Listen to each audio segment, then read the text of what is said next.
JDS ಕೊಡುಗೆ ಏನು ಎಂದು ಹಾಸನ ಜಿಲ್ಲೆಯ ಜನರ ಕಣ್ಣ ಮುಂದೆ ಇದೆ. ಆದರೆ ಪೆನ್ ಡ್ರೈವ್ ಹಂಚಿಕೆ ಮಾಡಿ ಗೆದ್ದಿರುವ ಸಂಸದರ ಹಾಗೂ ಅವರ ಕುಟುಂಬದ ಕೊಡುಗೆ ಏನು ಎಂದು ಎಂಎಲ್ಸಿ ಸೂರಜ್ ರೇವಣ್ಣ ಪತ್ರಿಕಾಗೋಷ್ಠಿಯಲ್ಲಿ ಸಂಸದರ ವಿರುದ್ಧ ವಾಗ್ದಾಳಿ ನಡೆಸಿದರು.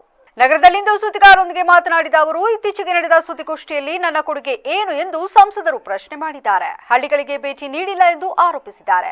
ಇವರಿಗೆ ತನ್ನ 3 ವರ್ಷಗಳ ಅವಧಿಯಲ್ಲಿ ಕೋಟ್ಯಾಂತರ ಅನುದಾನ ತಂದು ಎಲ್ಲಾ ತಾಲೂಕಿನ ಹಳ್ಳಿಗಳಿಗೂ ಹಂಚಿಕೆ ಮಾಡಿದ್ದೇನೆ.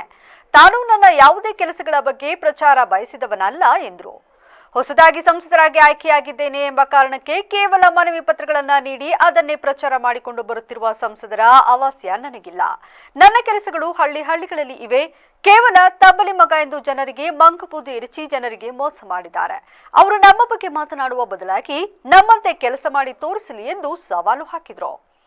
ಜಿಲ್ಲೆಯಲ್ಲಿ ಕಾಂಗ್ರೆಸ್ ಸರ್ಕಾರ ಅಧಿಕಾರಕ್ಕೆ ಬಂದ ಬಳಿಕ ಶ್ರೇಯಸ್ ಪಟೇಲ್ ಸಂಸದರಾಗಿ ಆಯ್ಕೆಯಾದ ಬಳಿಕ ವರ್ಗಾವಣೆಗಾಗಿ ಸಣ್ಣ ಅಧಿಕಾರಿಗಳನ್ನು ಟಾರ್ಗೆಟ್ ಮಾಡಿ ಅವರ ವರ್ಗಾವಣೆಗೆ ಪತ್ರ ಮುಖೇನ ಸರ್ಕಾರಕ್ಕೆ ಒತ್ತಾಯ ಮಾಡುವ ಮೂಲಕ ತಮ್ಮ ಪ್ರಭಾವ ಬೀರುವ ಕೆಲಸ ಮಾಡುತ್ತಿದ್ದಾರೆ. ಈ ಬಗ್ಗೆ ಅಧಿಕಾರಿಗಳೇ ಬೇಸರ ವ್ಯಕ್ತಪಡಿಸಿದ್ದು, ಜಿಲ್ಲೆಯಾದ್ಯಂತ ಕೆಳದರ್ಜೆ ಅಧಿಕಾರಿಗಳನ್ನ ವರ್ಗಾವಣೆ ಮಾಡಲು ಪತ್ರ ಪಡೆಯುವ ಹವ್ಯಾಸ ರೂಢಿಸಿಕೊಂಡಿರುವ ಸಂಸದರು ಅಧಿಕಾರಿಗಳ ಮೇಲೆ ಸವಾರಿ ಮಾಡುತ್ತಿದ್ದಾರೆ. ಇದಲ್ಲದೆ ಜಿಲ್ಲೆಯಲ್ಲಿ ಮರಳು ದಂಧೆ ಹೆಚ್ಚಾಗಿದೆ. ಸಕಲೇಶಪುರ ಭಾಗದಲ್ಲಿ ಅಲ್ಲಿನ ಡಿವೈಎಸ್ಪಿ ಅವರೇ ನೇರವಾಗಿ ಶಾಮೀಲಾಗಿ ದಂಧೆಗೆ ಪರೋಕ್ಷವಾಗಿ ಸಹಕಾರ ನೀಡುತ್ತಿದ್ದಾರೆ. ಅವರ ಡ್ರೈವರ್ಗೆ ಹಣ ನೀಡಿದರೆ ಸಾಕು, ಮರಳು ಮಾಫಿಯಾಗೆ ಯಾವುದೇ ರೀತಿಯ ಅಡ್ಡಿ ನಡೆಯುವುದಿಲ್ಲ ಎಂಬುದು ಜನಾಭಿಪ್ರಾಯ. ಕೂಡಲೇ ಜಿಲ್ಲಾಧಿಕಾರಿಗಳು ಹಾಗೂ ಜಿಲ್ಲಾ ಪೊಲೀಸ್ ವರಿಷ್ಠಾಧಿಕಾರಿಗಳು ಈ ವಿಚಾರವನ್ನು ಗಂಭೀರವಾಗಿ ಪರಿಗಣಿಸಿ ಇದಕ್ಕೆ ಕಡಿವಾಣ ಹಾಕಬೇಕು ಎಂದು ಮನವಿ ಮಾಡಿದ್ರು. ಇನ್ನು ಕಳೆದ 25 ವರ್ಷಗಳ ಹಿಂದೆ ತಮ್ಮ ತಾಯಿ ಹಾಗೂ ಅಜ್ಜಿಯ ಮೇಲೆ ಆಸಿಡ್ ದಾಳಿ ನಡೆದಿತ್ತು. ಇದಕ್ಕೆ ಆಗಿನ ಎಂಪಿ ಪುಟ್ಟಸ್ವಾಮಿ ಗೌಡ ಅವರ ಪರೋಕ್ಷ ಸಹಕಾರದಿಂದಲೇ ದಾಳಿ ನಡೆದಿದೆ ಎಂಬುದು ಎಲ್ಲರಿಗೂ ತಿಳಿದಿರುವ ವಿಚಾರ. ಆಗಲೂ ಕಾಂಗ್ರೆಸ್ ಸರ್ಕಾರ ಅಧಿಕಾರದಲ್ಲಿ ಇದ್ದ ಹಿನ್ನೆಲೆಯಲ್ಲಿ ಷಡ್ಯಂತ್ರ ಮಾಡಿ ಕೃತ್ಯ ಎಸಗಿದ್ದರು ಎಂಬುದನ್ನ ಈಗಿನ ಪೀಳಿಗೆಯ ಯುವ ಜನತೆಗೆ ಮನವರಿಕೆ ಮಾಡಿಕೊಡುವ ನಿಟ್ಟಿನಲ್ಲಿ ಮೊನ್ನೆ ನಡೆದ ಕಾರ್ಯಕ್ರಮದಲ್ಲಿ ಮಾತನಾಡಿದ್ದೇನೆ ಎಂದರು. ವಿಷಯ ನಾವು ಚರ್ಚೆ ಮಾಡಲೇಬೇಕಾಗಿದೆ. ಮೊನ್ನೆ ಸಂಸದರು ಮಾತಾಡ್ತಾ ಕೇಳಿಸ್ಕೊಂಡೆ. ವಿಧಾನ ಪರಿಷತ್ ಸದಸ್ಯರು ಎಷ್ಟು ಪಂಚಾಯತಿಗಳಿಗೆ ಭೇಟಿ ಕೊಟ್ಟಿದ್ದಾರೆ, ಎಷ್ಟು ಹಳ್ಳಿಗಳಿಗೆ ಹೋಗಿದ್ದಾರೆ ಈ ಜಿಲ್ಲೆಯಲ್ಲಿ ಅಂತ ಕೇಳ್ತಾಯಿದ್ರು. ಅವ್ರಿಗೆ ಕೆಲವು ಸಂಸದರಾಗಿ 6 ತಿಂಗಳಾಗಿದೆಯೋ ಬುದ್ಧಿ ಭ್ರಮಣೆನೋ ಗೊತ್ತಿಲ್ಲ, ಆದರೆ ಮಾಹಿತಿ ಸ್ವಲ್ಪ ಕಮ್ಮಿ ಅನಿಸುತ್ತೆ. 3 ವರ್ಷದಲ್ಲಿ ಸತತವಾಗಿ ಮೊನ್ನೆ ಡಿಸೆಂಬರ್ ತಿಂಗಳಿಗೆ 3 ವರ್ಷ ಸಂಪೂರ್ಣ ಆಗಿದೆ. 3 ವರ್ಷದಲ್ಲಿ ಮೊದಲನೇ ವರ್ಷದಲ್ಲಿ 2022-23ನೇ ಸಾಲಿನ ನನಗೇನು ವಾರ್ಷಿಕ ಅನುದಾನ ಬರುತ್ತೆ 2 ಕೋಟಿ ರೂಪಾಯಿ. ಅದರಲ್ಲಿ ಹಾಸನ ತಾಲೂಕಿಗೆ ವಿಶೇಷವಾಗಿ 18 ಲಕ್ಷ, ಚನ್ನರಾಯಪಟ್ಟಣ ತಾಲೂಕಿಗೆ ಹಾಸನ ತಾಲೂಕಿಗೆ 48 ಲಕ್ಷ, 18 ದೇವಸ್ಥಾನಗಳಿಗೆ. ಹೊಳೆನರಸೀಪುರ ತಾಲೂಕಿಗೆ ಬರೀ 10 ಲಕ್ಷ ಎರಡೇ ದೇವಸ್ಥಾನಕ್ಕೆ. ಚನ್ನರಾಯಪಟ್ಟಣ ತಾಲೂಕಿಗೆ 23 ಲಕ್ಷ, ಸಕಲೇಶಪುರಕ್ಕೆ 21, ಬೇಲೂರಿಗೆ 41 ಲಕ್ಷ, ಅರಸೀಕೆರೆಗೆ 6, ಅರಕಲಗೂಡು ತಾಲೂಕಿಗೆ 50 ಲಕ್ಷ. ಕ್ರಮೇಣ 2ನೇ ವರ್ಷ 2023-24ನೇ ಸಾಲಿನ ನನ್ನ ವಾರ್ಷಿಕ ಅನುದಾನದಲ್ಲಿ ಹಾಸನ ತಾಲೂಕಿಗೆ ಸುಮಾರು 10 ಲಕ್ಷ ರೂಪಾಯಿ, ಹೊಳೆನರಸೀಪುರ ತಾಲೂಕಿಗೆ ಸುಮಾರು 20 ಲಕ್ಷ, ಚನ್ನರಾಯಪಟ್ಟಣ ತಾಲೂಕಿಗೆ 36 ಲಕ್ಷ, ಸಕಲೇಶಪುರ ವಿಧಾನಸಭಾ ಕ್ಷೇತ್ರಕ್ಕೆ 20 ಲಕ್ಷದ 20,500, ಬೇಲೂರು ವಿಧಾನಸಭಾ ಕ್ಷೇತ್ರಕ್ಕೆ 14 ಲಕ್ಷ 50,000, ಅರಸೀಕೆರೆಗೆ 27 ಲಕ್ಷ, ಅರಕಲಗೂಡು ತಾಲೂಕಿಗೆ ಸುಮಾರು 67 ಲಕ್ಷ ರೂಪಾಯಿ ಅನುದಾನ ಕೊಟ್ಟಿದ್ದೀವಿ. ಇನ್ನು 2024-25ನೇ ನನ್ನ ವಾರ್ಷಿಕ ಅನುದಾನದಲ್ಲಿ ಹಾಸನ ತಾಲೂಕಿಗೆ ಸುಮಾರು ಒಂದು 10 ಲಕ್ಷ ಕೊಟ್ಟಿದ್ದೀವಿ. ಇನ್ನೂ ಸುಮಾರು ಬಾಕಿ ಇದೆ. ಈ ವರ್ಷದ ಇನ್ನೂ ಸಾಕಷ್ಟು ಅನುದಾನ ಬಾಕಿ ಇದೆ. ಇನ್ನು ಚನ್ನರಾಯಪಟ್ಟಣ ತಾಲೂಕಿಗೆ 27 ಲಕ್ಷ ಆಗಿದೆ, ಬೇಲೂರಿಗೆ 7, ಸಕಲೇಶಪುರ ತಾಲೂಕಿಗೆ 31 ಲಕ್ಷ, ಅರಕಲಗೂಡು ತಾಲೂಕಿಗೆ ಮತ್ತೆ 54 ಲಕ್ಷ, ಅರಸೀಕೆರೆಗೆ ಸುಮಾರು 20 ಲಕ್ಷ ಅನುದಾನ ಕೊಟ್ಟಿದ್ದೀವಿ. ಇದ್ರ ಜೊತೆಗೆ ಅವತ್ತಿನ ಮುಖ್ಯಮಂತ್ರಿ, ಮಾಜಿ ಮುಖ್ಯಮಂತ್ರಿ ಬಸವರಾಜ ಬೊಮ್ಮಾಯಿ ಇದ್ದಂಥ ಕಾಲದಲ್ಲಿ ಅವರು ಕೂಡ ಹೆಚ್ಚುವರಿ ಸಹಕಾರ ಮಾಡಿದ್ದಾರೆ. ಪಾಪ ನಮ್ಮ ಜಿಲ್ಲೆಗೆ ಯಾವುದೇ ಒಂದು ಅನುದಾನ ಕೇಳಿದ್ರು ಕೂಡ ಅವ್ರು ಯಾವತ್ತೂ ಏನೂ ಇಲ್ಲ ಅಂತಿರಲಿಲ್ಲ.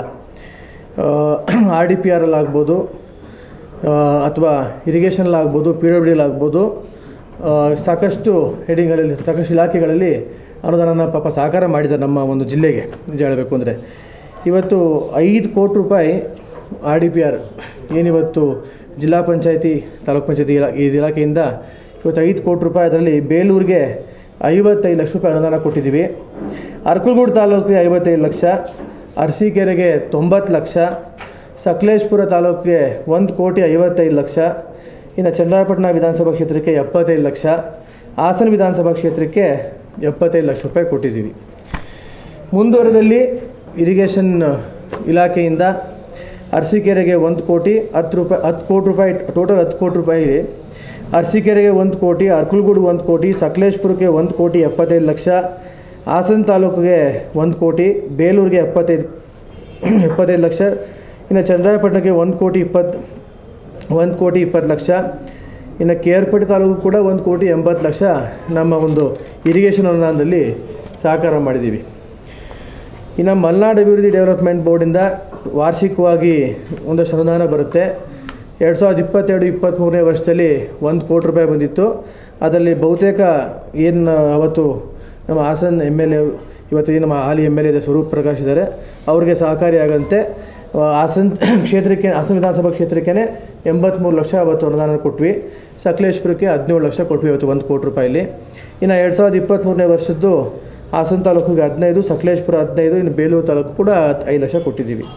ಇನ್ನು 2024ನೇ ವರ್ಷದಲ್ಲಿ ಅರಕಲಗೂಡು ತಾಲೂಕಿಗೆ 15 ಲಕ್ಷ, ಸಕಲೇಶಪುರ ತಾಲೂಕಿಗೆ ಈ ಪ್ರೆಸೆಂಟ್ ಏನು ಮಲೆನಾಡು ಅಭಿವೃದ್ಧಿ ಡೆವಲಪ್ಮೆಂಟ್ ಬೋರ್ಡಿಂದ ಬಂದಿದೆ, ಸಕಲೇಶಪುರ ತಾಲೂಕಿಗೆ 20 ಲಕ್ಷ ಕೊಟ್ಟಿದ್ದೀವಿ. PWD ಇಲಾಖೆಯಿಂದ ಮತ್ತೆ ಇಲ್ಲೂ ಕೂಡ 10 ಕೋಟಿ ಅವತ್ತಿನ ಏನು BJP ಸರ್ಕಾರ ಇತ್ತು ಅದನ್ನು ತರೋಂಥ ಕೆಲಸ ಮಾಡಿದ್ವಿ. ಜಿಲ್ಲೆಗೆ ಬೇಲೂರಿಗೆ 1 ಕೋಟಿ, ಸಕಲೇಶಪುರ ವಿಧಾನಸಭಾ ಕ್ಷೇತ್ರಕ್ಕೆ 3 ಕೋಟಿ, ಅರಕಲಗೂಡು ವಿಧಾನಸಭಾ ಕ್ಷೇತ್ರಕ್ಕೆ 2 ಕೋಟಿ, ಅರಸೀಕೆರೆಗೆ 2 ಕೋಟಿ, ಇನ್ನು ಹಾಸನ ವಿಧಾನಸಭಾ ಕ್ಷೇತ್ರಕ್ಕೆ 2 ಕೋಟಿ. ಇದ್ರ ಜೊತೆಗೆ ಬಯಲುಸೀಮೆ ಅಭಿವೃದ್ಧಿ ಡೆವಲಪ್ಮೆಂಟ್ ಬೋರ್ಡಿಂದನೂ ಕೂಡ ಏನು ವಾರ್ಷಿಕವಾಗಿ ಅನುದಾನ ಬರುತ್ತೆ, ಆ ಬಹುತೇಕ ಅನುದಾನನ ಇವತ್ತು ಅರಸೀಕೆರೆಗೆ ಅನುಕೂಲ ಆಗೋ ರೀತಿಯಲ್ಲಿ ಇವತ್ತು ಮಾಡಿದ್ದೀವಿ. ಇಲ್ಲಿ ನಾನು ಏನು ಹೇಳೋಕ್ಕೆ ಇಷ್ಟಪಡ್ತಾ ಇದ್ದೀನಿ ಅಂದರೆ, ನಾವು ಯಾವತ್ತೂ ಕೂಡ ಪ್ರತಿಯೊಂದು ಲೆಟರ್ಸಲ್ಲಿದೆ, ಪ್ರತಿಯೊಂದು ನನ್ನ ಲೆಟರ್ ಹೆಡಿಂಗಲ್ಲೇ ಇದೆ. ಯಾವತ್ತೂ ಕೂಡ ನಾವು ಒಳಾಯಸ್ಪುರ ವಿಧಾನಸಭಾ ಕ್ಷೇತ್ರಕ್ಕೆ ಅನುದಾನ ಹಾಕೊಳ್ಳೋದಾಗಲಿ ಅಥವಾ ಯಾವುದೋ ಒಂದು ಕ್ಷೇತ್ರಕ್ಕೆ ಸೀಮಿತವಾಗಿ, ಈಗ ಏನು ಈ ಬಹಿರಂಗವಾಗಿ ಚರ್ಚೆ ಮಾಡಬೇಕು ಅಂತ ಸಂಸದರು ವಿಷಯ ಹೇಳ್ತಾಯಿದ್ರು, ಯಾವುದೇ ರೀತಿಯಾದಂಥ ಒಳಾಯಸ್ಪುರಕ್ಕೆ ಮಾತ್ರ ಪಕ್ಷಪಾತ ಮಾಡೋದಾಗಲಿ ಅದನ್ನು ಮಾಡಿಲ್ಲ. ಒಂದು. ಎರಡನೇದು, ಇವತ್ತು ಇಡೀ ಜಿಲ್ಲೆಯ ಅಭಿವೃದ್ಧಿಗೆ ಇವತ್ತು ಕಾಂಪ್ರಿಹೆನ್ಸಿವ್ ಆಗಿ ಇಡೀ ಜಿಲ್ಲೆಗೆ ಇವತ್ತು ಸಹಕಾರ ಆಗೋ ರೀತಿಲಿ ಇವತ್ತು ಅನುದಾನಗಳನ್ನ ಕೊಟ್ಟಿದ್ದೀವಿ. ನಾವು ಈ ಒಂದು ಲೆಕ್ಕಾಚಾರ ಮಾಡಿದ್ರೆ ಇಷ್ಟು ಅನುದಾನ ಕೊಟ್ಟಿರೋದು ಸುಮಾರು ಇವತ್ತು ಒಂದು 50 ಕೋಟಿ ದಾಟುತ್ತಿದ್ದು. 50 ಕೋಟಿ ಅದು ನಾನು 3 ವರ್ಷದಲ್ಲಿ ವಿಧಾನ ಪರಿಷತ್ ಸದಸ್ಯರಾದಮೇಲೆ ಈ 50 ಕೋಟಿ ಸುಮಾರು 1,000ಕ್ಕೂ ಹೆಚ್ಚು ಹಳ್ಳಿಗಳಿಗೆ ಇವತ್ತು ಅನುದಾನನ ಕೊಟ್ಟಿರ್ಬೋದು. ಏನೋ ಮೊನ್ನೆ ಹೇಳ್ತಾಯಿದ್ರು ಎಷ್ಟು ಪಂಚಾಯತಿಗಳಿಗೆ ಭೇಟಿ ಕೊಟ್ಟಿದ್ದಾರೆ ಅಂತ.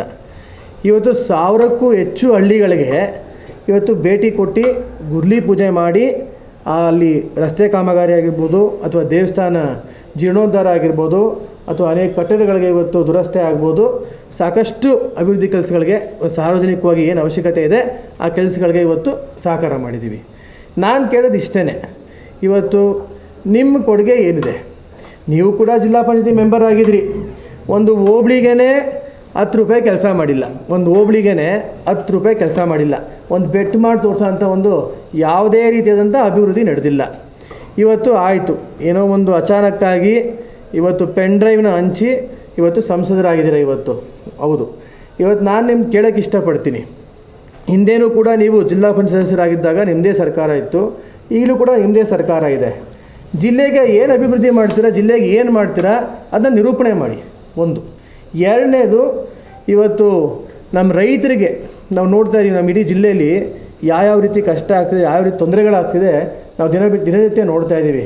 ಮೊದಲನೇದಾಗಿ ಇವತ್ತು ಕಬ್ಬು ಬೆಳೆಗಾರರಿಗೆ, ಇವತ್ತು ಕಬ್ಬಿಗೆ ಇವತ್ತು ಏನು ಕಬ್ಬು ಬೆಳೆಗಾರರಿದ್ದಾರೆ ನಮ್ಮ ರೈತರು, ಕಡ್ಗುಲಿನ ಇವತ್ತು 1,600 1,700 ದಿನ ಬಡ್ಕೊತಾ ಇದ್ದಾರೆ. ನಾವು ಯಾರು ಕೂಲಿ ಕೊಡೋದು, ಇಲ್ಲಿ ಕಬ್ಬನ್ನು ಮಾರಿ ಸಕ್ಕರೆ ಮಾರಿ ನಾವು ಯಾವ ಒಂದು ಅಲ್ಲಿಗೆ ಮನ್ನಾ ಆಗ್ತಿದೆ, 1 ರೂಪಾಯಿ ದುಡ್ಡು ನಮ್ಮ ಕೈಗೆ ಸಿಗ್ತಾಯಿಲ್ಲ. ಇದ್ರ ಜೊತೆಗೆ ಈ ರೇಷ್ಮೆ ಬೆಳೆಗಾರರು ಒಂದು ರೇಷ್ಮೆ ಮನೆ ಕಟ್ಟೋಕ್ಕೂ ಸಬ್ಸಿಡಿ ಬರ್ತಾಯಿಲ್ಲ ಸರ್ಕಾರದಿಂದ, ಯಾವುದೇ ಒಂದು ಅನುಕೂಲ ರೈತರಿಗೆ ಆಗ್ತಾಯಿಲ್ಲ ಇವತ್ತು. ಆಮೇಲೆ ಮುಖ್ಯವಾಗಿ ದೊಡ್ಡದಾಗಿ ಮನವಿ ಕೊಡೋದಲ್ಲ. ನಾವು ಏನೋ ನಾನು ಹೊಸ್ದಾಗಿ ಸಂಸದ ಆಗಿದ್ದೀನಿ ಅಂದ್ಬಿಟ್ಟು ಮನವಿ ಕೊಡೋದು ದೊಡ್ಡ ವಿಷಯ ಅಲ್ಲ. ನೋಡಿದೆ ಮೊನ್ನೆ ಮಾಧ್ಯಮಗಳಲ್ಲೆಲ್ಲ ಈ ಆನೆ ದಾಳಿ ವಿಷಯವಾಗಿ ಏನು ನಮ್ಮ ಕೊಡಗು ಜಿಲ್ಲೆಯಿಂದ ಸಕಲೇಶ್ಪುರ ಹಾಗೂ ಬೇಲೂರು ನಮ್ಮ ಹಾಸನ ಜಿಲ್ಲೆಗೆ ಸಾಕಷ್ಟು ಆನೆಗಳ ಒಂದು ಇನ್ಫ್ಲಕ್ಸ್ ಇದೆ. ಅದಕ್ಕೊಂದು ರೈಲ್ವೆ ಬ್ಯಾರಿಕೇಡಿಂಗ್ ಅತ್ಯವಶ್ಯಕತೆ ಇದೆ. ಅದಕ್ಕೆ ಮನವಿ ಕೊಟ್ಟು ಬಂದೀನಿ ಕೇಂದ್ರ ಮಟ್ಟದಲ್ಲಿ ಅಂತ ಅಂದರು. ಈಗ ರಾಜ್ಯ ಸರ್ಕಾರ ಅವ್ರದ್ದೇ ಇದೆಯಲ್ಲ, 1 ಕಿಲೋಮೀಟ್ರಿಗೆ 1 ಕೋಟಿಯಿಂದ 1.5 ಕೋಟಿ ರೂಪಾಯಿ ಬೇಕು. ಈಗ 1.5 ವರ್ಷ ಆಯಿತು ಸರ್ಕಾರ ಬಂದು, 1.25 ವರ್ಷ ಆಗಿ ಬಂತು. ಎಷ್ಟು ಕಿಲೋಮೀಟ್ರ್ ಮಾಡಿದ್ದಾರೆ ರೈಲ್ವೆ ಬ್ಯಾರಿಕೇಡಿಂಗ್ನ? ಆ ರೈಲ್ವೆಗಳನ್ನ ಎಷ್ಟು ಕಡೆ ಅಳವಡಿಸಿದ್ದಾರೆ? ಎಷ್ಟು ಕಿಲೋಮೀಟ್ರ್ ಮಾಡಿದ್ದಾರೆ? ಇವತ್ತು ಬೇಲೂರು ಸಕಲೇಶ್ಪುರ ಇವತ್ತು ಕೂಡ ರೈತರಿಗೆ ಬೆಳೆಹಾನಿ ಆಗ್ತಾಯಿದೆ. ರೈತರುಗಳಿಗೆ ಸಾವು ನೋವು ಆಗ್ತಿದೆ ಇವತ್ತು ಆನೆ ದಾಳಿಯಿಂದ. ಎಷ್ಟು ಕಿಲೋಮೀಟ್ರನ್ನ ಮಾಡಿಸಿದ್ದಾರೆ? ಯಾಕೆ ಕೇಂದ್ರ ಮಟ್ಟಕ್ಕೆ ಯಾಕೆ ಹೋಗಬೇಕು? ಇಲ್ಲೇ ರಾಜ್ಯ ಸರ್ಕಾರ ಇವ್ರದ್ದೇ ಇದೆಯಲ್ಲ, ಇವರೇ ಅದಕ್ಕೆ ಅನುದಾನ ಕೊಟ್ಟು ಇವತ್ತೇನು 1 ಕೋಟಿಯಿಂದ 1.5 ಕೋಟಿ ರೂಪಾಯಿ ಬೇಕು. ಇವತ್ತು 1 ಕಿಲೋಮೀಟ್ರು ಆ ರೈಲ್ವೆ ಹಳಿಗಳನ್ನ ಹಾಕಿ ರೈಲ್ವೆ ಬ್ಯಾರಿಕೇಡಿಂಗ್ ಮಾಡೋಕ್ಕೆ, ಇನ್ಫ್ಲೆಕ್ಸ್ನ ತಪ್ಪಿಸೋಕ್ಕೆ ಬೇಕು. ಎಷ್ಟು ಕಡೆ ಎಷ್ಟು ಕಿಲೋಮೀಟ್ರ್ ಮಾಡಿದ್ದಾರೆ ಅದನ್ನು ಒಂದು ಬಹಿರಂಗಪಡಿಸ್ಕೊಳ್ಳಿ. ಆಮೇಲೆ ಮೊನ್ನೆ ಏನೋ ಹೇಳ್ತಾಯಿದ್ರು ಬಹಿರಂಗ ಸಭೆ ಮಾಡಬೇಕು ಅಂತ. ನಾನು ಹೇಳೋದು ಇಷ್ಟೇ, ಬಹಿರಂಗವಾಗಿ ಯಾವುದೇ ಒಂದು ಸಭೆ ಮಾಡೋದಕ್ಕಿಂತ ಮೊದಲು ಫಸ್ಟು ಹಳ್ಳಿಗಳಿಗೆ ಹೋಗಿ. ನಿಮ್ಮ ಕುಟುಂಬದ ಕೊಡುಗೆ ಏನಿದೆ, ನಮ್ಮ ಕುಟುಂಬದ ಕೊಡುಗೆ ಏನಿದೆ ಈ ಜಿಲ್ಲೆಗೆ, ಅದು ಗೊತ್ತಾಗುತ್ತೆ. ಮಾನ್ಯ ಕುಮಾರಸ್ವಾಮಿಯವರು ಮುಖ್ಯಮಂತ್ರಿ ಆದಂಥ ಕಾಲದಲ್ಲಿ ಲಕ್ಷಾಂತರ ರೈತರಿಗೆ ಅನುಕೂಲ ಆಗೋ ರೀತಿಯಲ್ಲಿ ಇವತ್ತು ಸಾಲ ಮನ್ನಾ ಮಾಡಿದ್ದಾರೆ. ಸಾವಿರಾರು ಜನ ರೈತರಿಗೆ ಅನುಕೂಲ ಆಗೋ ರೀತಿಯಲ್ಲಿ ಎಷ್ಟೋ ಏತ ನೀರಾವರಿ ಪ್ರಾಜೆಕ್ಟ್ಗಳನ್ನ ಮಾಡಿದ್ದಾರೆ. ಇವತ್ತು ರಣಘಟ್ಟ ಆಗ್ಬೋದು, ಬೇಲೂರಲ್ಲಿ, ಕಾಚನಹಳ್ಳಿ 2ನೇ ಹಂತ, ಕಾಚನಹಳ್ಳಿ 3ನೇ ಹಂತ ಏತ ನೀರಾವರಿ ಆಗಿರ್ಬೋದು, ಹಾಗೂ ಆಳ್ಗೋಡಿನಲ್ಲಿ ಲಿಫ್ಟ್ ಇರಿಗೇಷನ್ ಆಗಿರ್ಬೋದು, ಸಾಕಷ್ಟು ನೀರಾವರಿ ಪ್ರಾಜೆಕ್ಟ್ಗಳಿಗೆ ಇವತ್ತು ಅನುಕೂಲ ಮಾಡಿದ್ದಾರೆ. ರೈತರಿಗೆ ಶಾಶ್ವತವಾಗಿ ಅನುಕೂಲ ಆಗೋ ರೀತಿಯಲ್ಲಿ ಇವತ್ತು ಕಾರ್ಯಕ್ರಮಗಳು ಮಾಡಿದ್ದಾರೆ. ಆಮೇಲೆ ಎಷ್ಟು ಕಟ್ಟಡಗಳಾಗಿದ್ದಾವೆ, ಮೆಡಿಕಲ್ ಕಾಲೇಜ್ ಆಗ್ಬೋದು, ಇಂಜಿನಿಯರಿಂಗ್ ಕಾಲೇಜ್ ಆಗ್ಬೋದು, ನೀವು ಅಗ್ನಿಶಾಮಕ ಆಗ್ಬೋದು. ಆಮೇಲೆ ಪ್ರತಿಯೊಂದು ತಾಲೂಕುಗಳಲ್ಲಿ ಎಂಥ ಸುಸಜ್ಜಿತವಾದ ಇವತ್ತು ಆರೋಗ್ಯ ಕೇಂದ್ರಗಳು, ಹೋಬಳಿ ಮಟ್ಟದಲ್ಲಿ ಇವತ್ತು ಕಮ್ಯುನಿಟಿ ಹೆಲ್ತ್ ಸೆಂಟರ್ಗಳು, PHCಗಳು. ಆಮೇಲೆ ಮಾನ್ಯ ರೇವಣ್ಣ ಸಾಹೇಬರು ಕೂಡ PWD ಪವರ್ ಮಿನಿಸ್ಟರ್ ಆದಂಥ ಕಾಲದಲ್ಲಿ ಎಷ್ಟು ರಸ್ತೆಗಳಾಗಿದ್ದಾವೆ ನಮ್ಮ ಜಿಲ್ಲೆಯಲ್ಲಿ ಅದು ನೋಡಿ.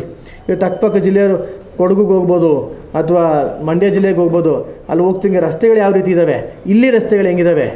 ಅದ್ರ ಜೊತೆಗೆ ಇವತ್ತು ಸಬ್ಸ್ಟೇಷನ್ಗಳು ರೆಕಾರ್ಡ್ ಮಟ್ಟದಲ್ಲಿ ಇವತ್ತು ಸಬ್ಸ್ಟೇಷನ್ಗಳಿದ್ದಾವೆ ನಮ್ಮ ಇಡೀ ಜಿಲ್ಲೆಯಲ್ಲಿ.